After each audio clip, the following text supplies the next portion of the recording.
Happy full moon! Happy full moon in Aquarius. This is an exciting time. I feel activated personally. My natal moon is in Aquarius, and what else wants to be said about that? The south node of the moon in my natal chart, my birth chart, is in Aquarius also. So this is stirring up all kinds of action for me, not to mention you don't need to hear about all the stuff that's being stirred up for me. What I would like to share with you is that there is a coupon code that you can use if you want to book a session. If you want to purchase through the website, like goddessalchemy.com, if you want to purchase an astrology session, that way you can use this coupon code. It's for you. I would love to connect with you more on a one-on-one basis through a Zoom session. And so if you would like to, please book. You could also book through the website for scheduling and then pay through Venmo. And I know who my subscribers are that got the coupon code, so you can pay the agreed upon amount that is included in the email that you got so that you could get here to this video. So you should have all the information. I encourage you to book a session if it's been calling to you, and I am excited to get some FaceTime with those of you that I haven't connected with on a personal level yet. Most of you I have interacted with personally, and it's been just a wonderful pleasure. So the full moon in Aquarius, just like all of the celestial weather, has a certain sort of impact on your personal birth chart that makes the experience specific to you in a certain way. And this is not prophecy. I'm not prophesizing that certain experiences are going to happen to you, but what we do know is that certain feelings and themes will probably present themselves. And of course, it could take all different sorts of forms. We have a really unique experience this month, which is similar to, you may have heard of the phrase, a blue moon. A blue moon is when we have two full moons in the same calendar month. And that's not what's happening now. What we're experiencing is two full moons within one sun season, within Leo season. And Leo is ruled by the sun, so the sun is moving through the sign in which it rules. It's a very potent time, and I'm guessing that most of you, I believe all of you, are in the northern hemisphere. Yes, I believe that to be true.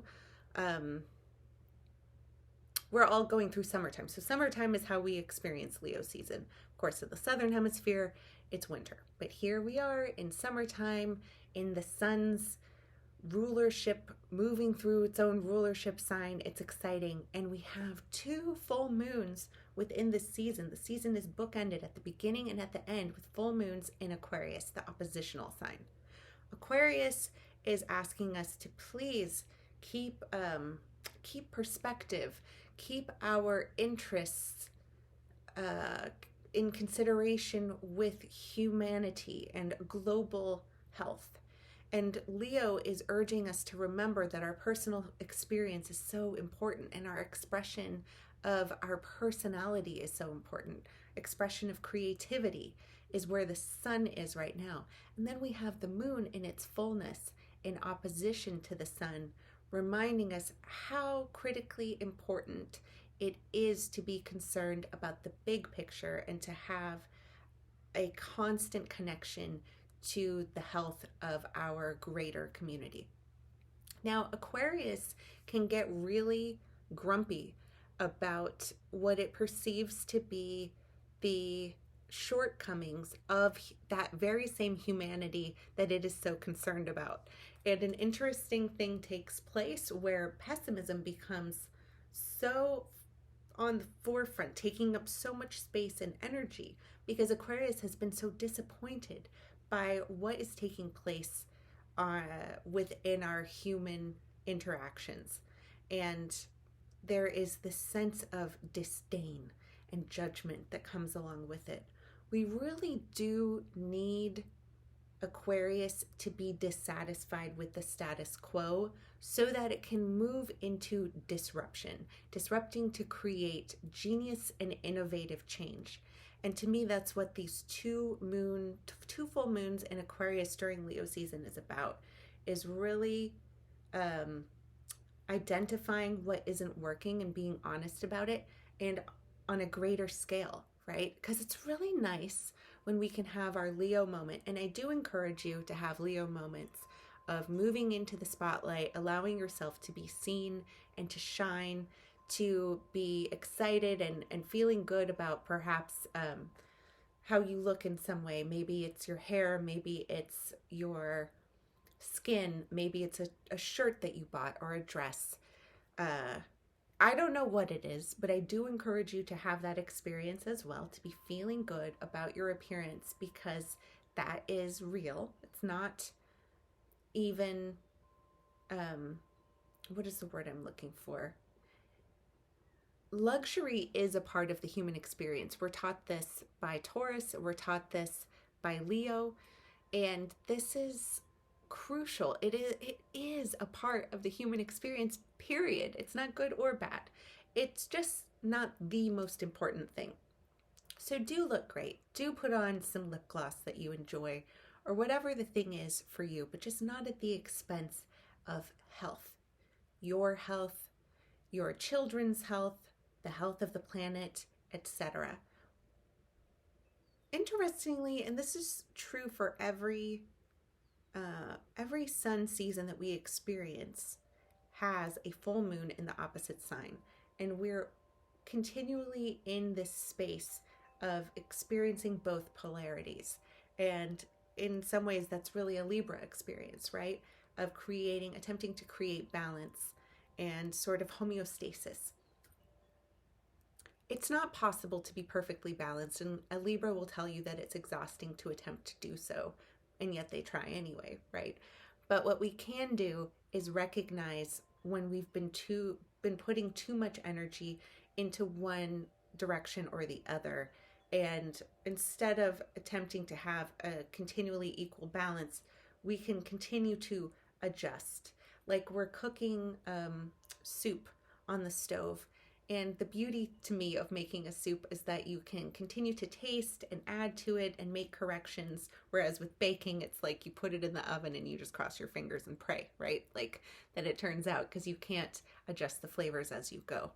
But we're checking on the soup, we're making adjustments, and that's life.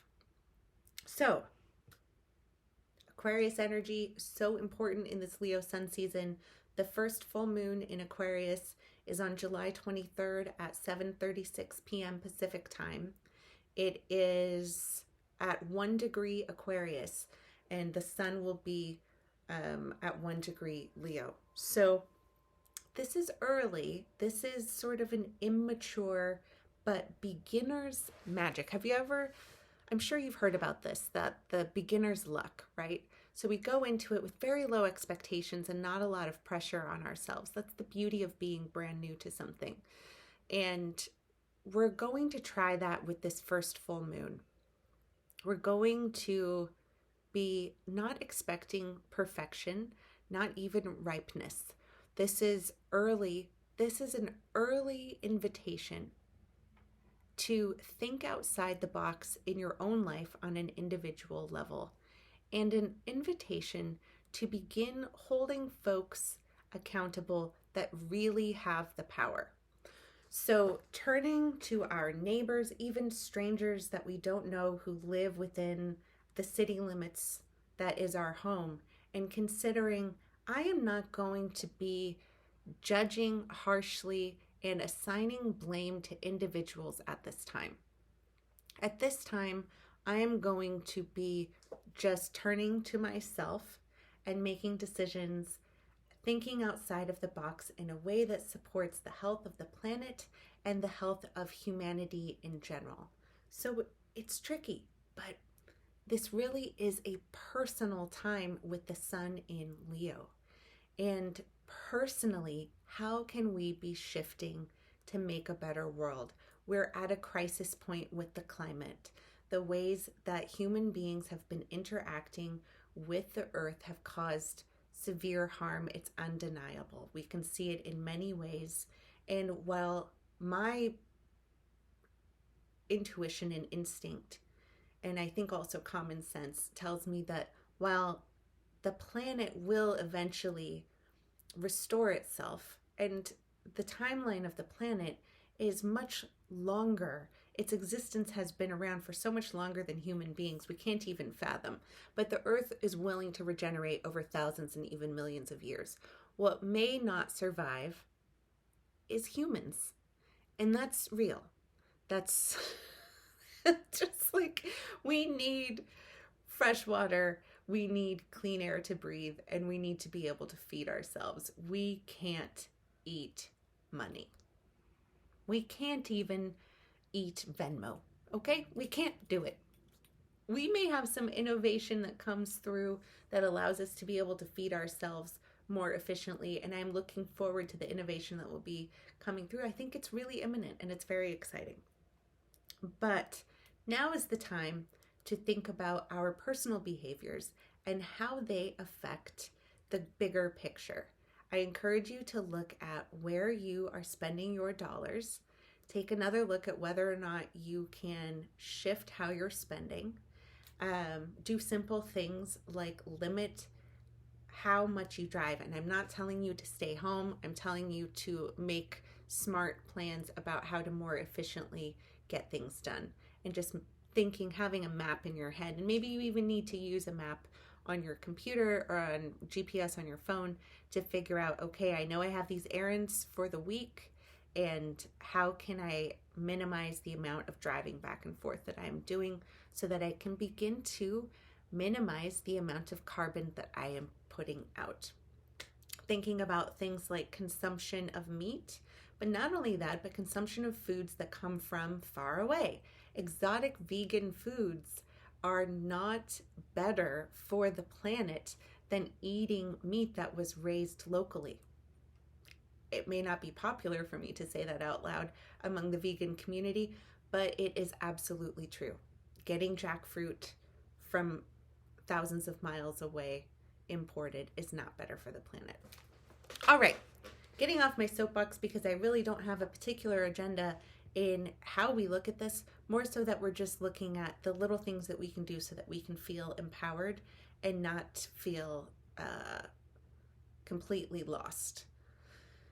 Because it's a little bit scary. I went on a road trip and saw a lot of fires, a lot of pollution, a lot of drought, and it was freaking depressing, okay? This is not news. I'm not telling you anything that isn't available from the news media or just by looking around. Yeah, I don't think I need to say any more about that, because whether it's flooding or fires, we're having really challenging experiences with nature, as nature has responded to the way that we have been polluting and using and taking and harming the planet. Okay.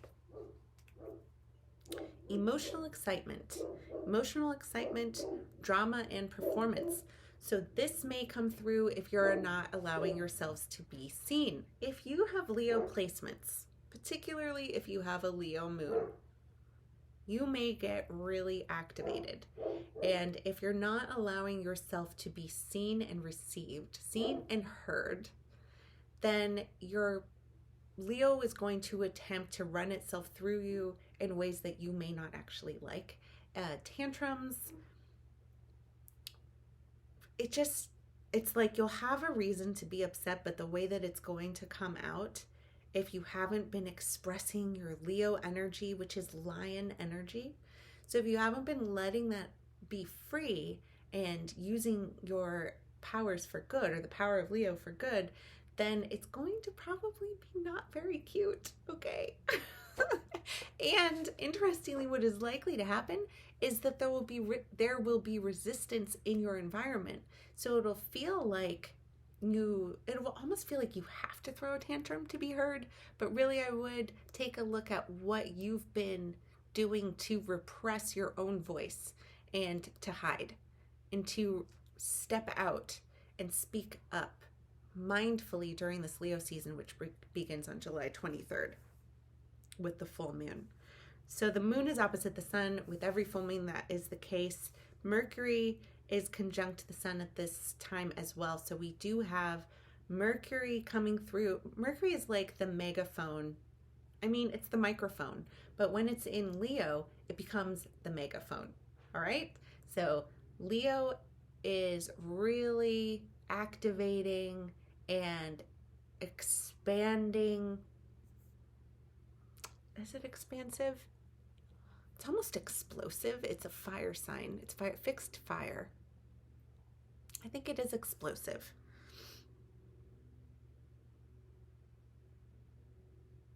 What else wants to be said about this? Okay, we also have Saturn in opposition.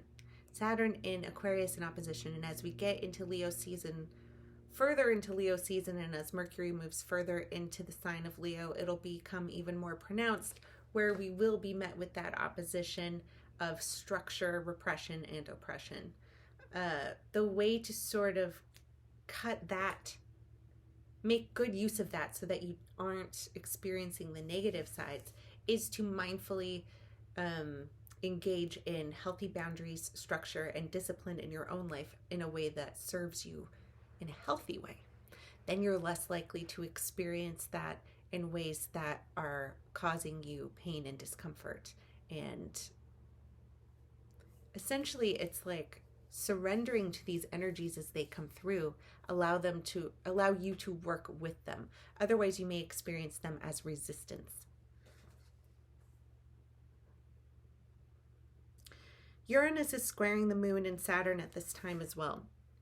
Uranus and Taurus is what's giving us a lot of upheaval energy when it comes to our experience of the earth. So of course we have had all of this human behavior has contributed to the current state of the climate and planet Earth. But the astrology is creating some havoc in order to allow there to be room for change. So Uranus comes in, disrupts, and even sort of like flips it over, creates all this upheaval and chaos. But it is in that space that the innovation really flourishes.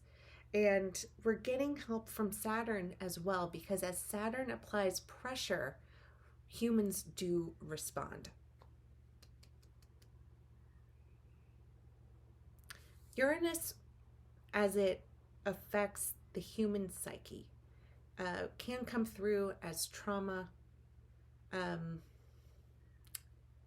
but it also just wants things to be different and exciting. And so a way to mindfully tap into this energy would be, while you're already utilizing it to some extent when you're thinking of new ways to be more responsible about your human life as it affects your fellow humans and the planet Earth. You're already mindfully using that energy because Uranus is concerned with that while it's in Taurus. And Aquarius is ruled by Uranus. Aquarius's traditional ruler is Saturn, and Saturn is a big player in this also. The moon has also just passed over Pluto in Capricorn right before it reaches its fullness. And this is expanding on our need to continue to transform government, corporations, systems, and we see the need for that. No matter where you are aligned politically, I think everyone would agree that the way that things have been going have not been healthy for everyone, has not been serving everyone. And this is, I'm anticipating that we may have a little bit of a loony experience around that with the full moon, the moon nearly full, passing right over Pluto in Capricorn, and then it moves up next to Saturn in Aquarius, and it's just bringing more attention and emotion, and perhaps even it might even look crazy. If you have an experience around the full moon and maybe just after, so I want to say leading up to, so 22nd, 23rd, 24th, and even 25th, it's like activated. You know, people are feeling very emotional, very activated around rules as it relates to the pandemic, denying or supporting like vehemently climate change. I mean, even the way that I'm talking about this, I'm really activated around the subject. I don't so much align with one political party or another, but really just want to start saying, like, on a personal level, I am committed to not doing harm to you, to my neighbors, to my children, and to the earth, which provides resources for all of us. And I really hope that we can somehow connect to that while getting out of the political realm. Like, why are our resources politicized? Can't we just not harm? Can't we? I guess not. I don't know.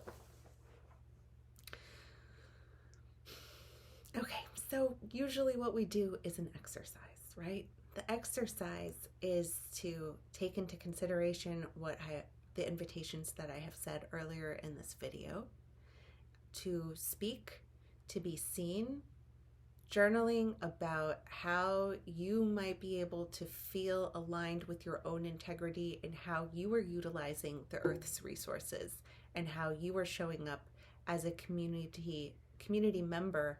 And really, we're going to get out of Gemini's experience of community as just our really small neighborhoods, but consider community member in terms of a global community member. That's the invitation for this current time. I wrote down some keywords. I wrote down indulgence. So yeah, we do have indulgence showing up. Taurus is indulgent and Leo is indulgent, and we do have players on the board in both of those signs.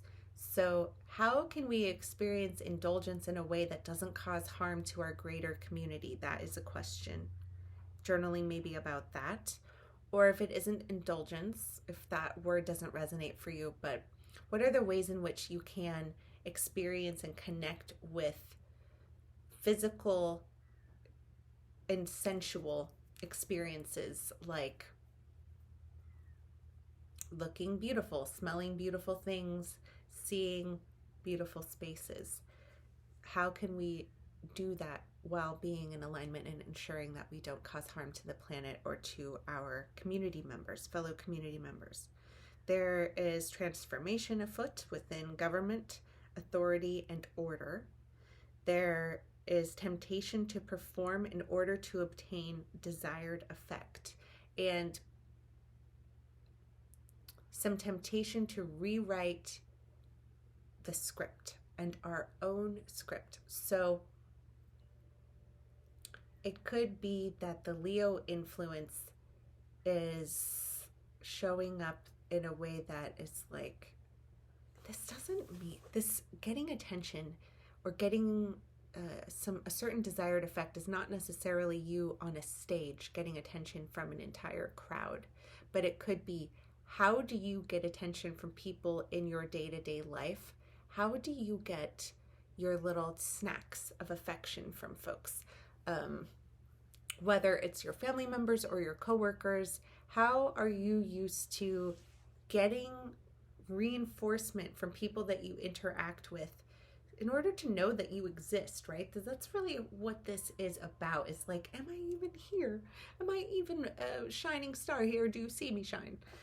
We want to give ourselves the cookies and the snacks and the recognition so that when we show up in the world, we can stay aligned with our own integrity, because we already know that we are special and we deserve to be seen, and we're willing to step forward, we're willing to speak up, and we're not going to rewrite our own script just to try to get some attention or affection. We can be so. Now, if we just completely say, no, I'm not going to rewrite it. If I say one thing, I'm sticking with that. You are allowed to change your mind, absolutely. And especially when you see that something that you thought is really not that way, right? Or an assumption that you made is not true. So absolutely being willing to be flexible and go with the flow. I'm talking about selling yourself out when you know that you're selling yourself out. Rewriting the script is actually a wonderful thing to do right now for the right reasons. There could be a certain way that you are used to moving through the world, words that you say to yourself, about yourself, to other people, about other people, that you do regularly, habitually. And that can be rewritten, especially around limitations. So an invitation here to stop limiting yourself based on what you think you know because of things that haven't gone well in the past. we're creating space for surprise, for genius ideas that may seem insane because they're so outside of the norm of what we've been doing, but we know that the norm is what is harming people and what is harming the planet. So I wrote here, step into the spotlight with a recalibrated sense of integrity, being honest with oneself about what's not working well here. Just being really honest about that. And being honest about what is working and what we want to keep and what we want to expand, what we want to put on stage, what we want to share with other people. Themes of control, authoritarianism, disdain, that could be coming through.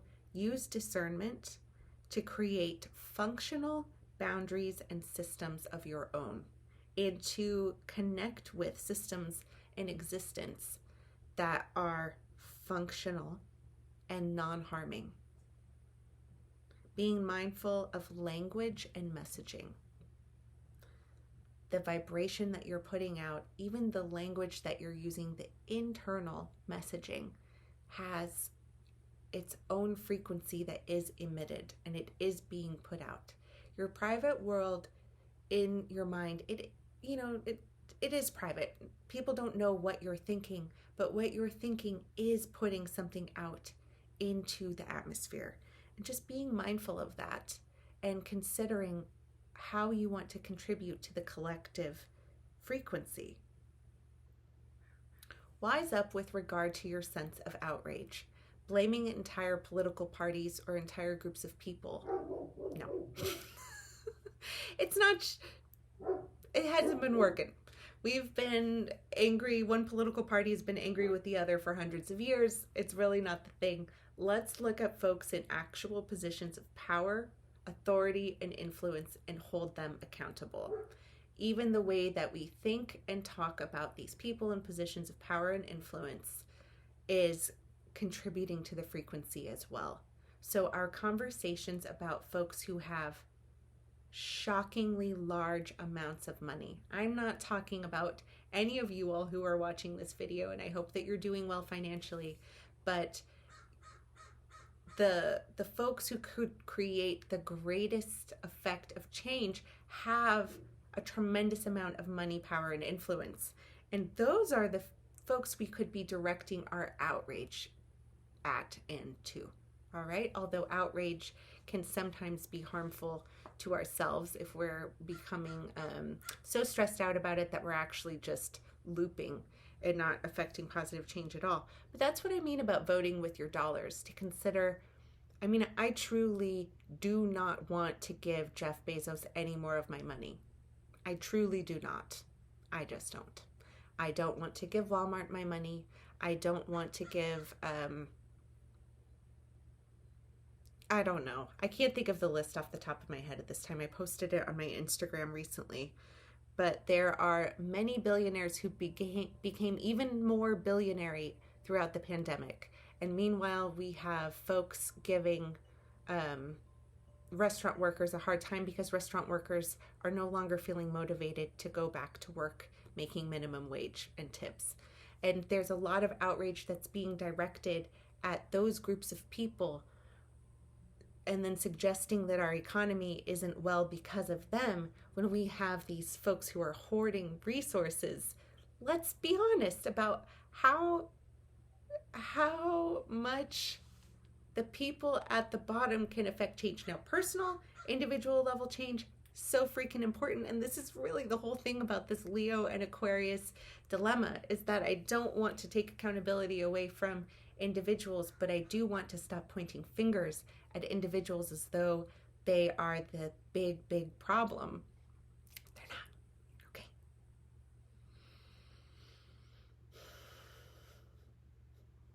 Language and messaging, even phrases like natural disaster, I think are really funny, because most natural disasters are actually just natural responses to human behaviors and human structures. So just be mindful about that. Do some journaling around what I have discussed. Anything that resonated for you, toss anything that doesn't resonate. And I look forward to seeing you again around the new moon, we will have, if you're a Ritual Box subscriber and receiver, you will be receiving it a couple days before the new moon, which is on August 8th. And what else wants to be said about right now?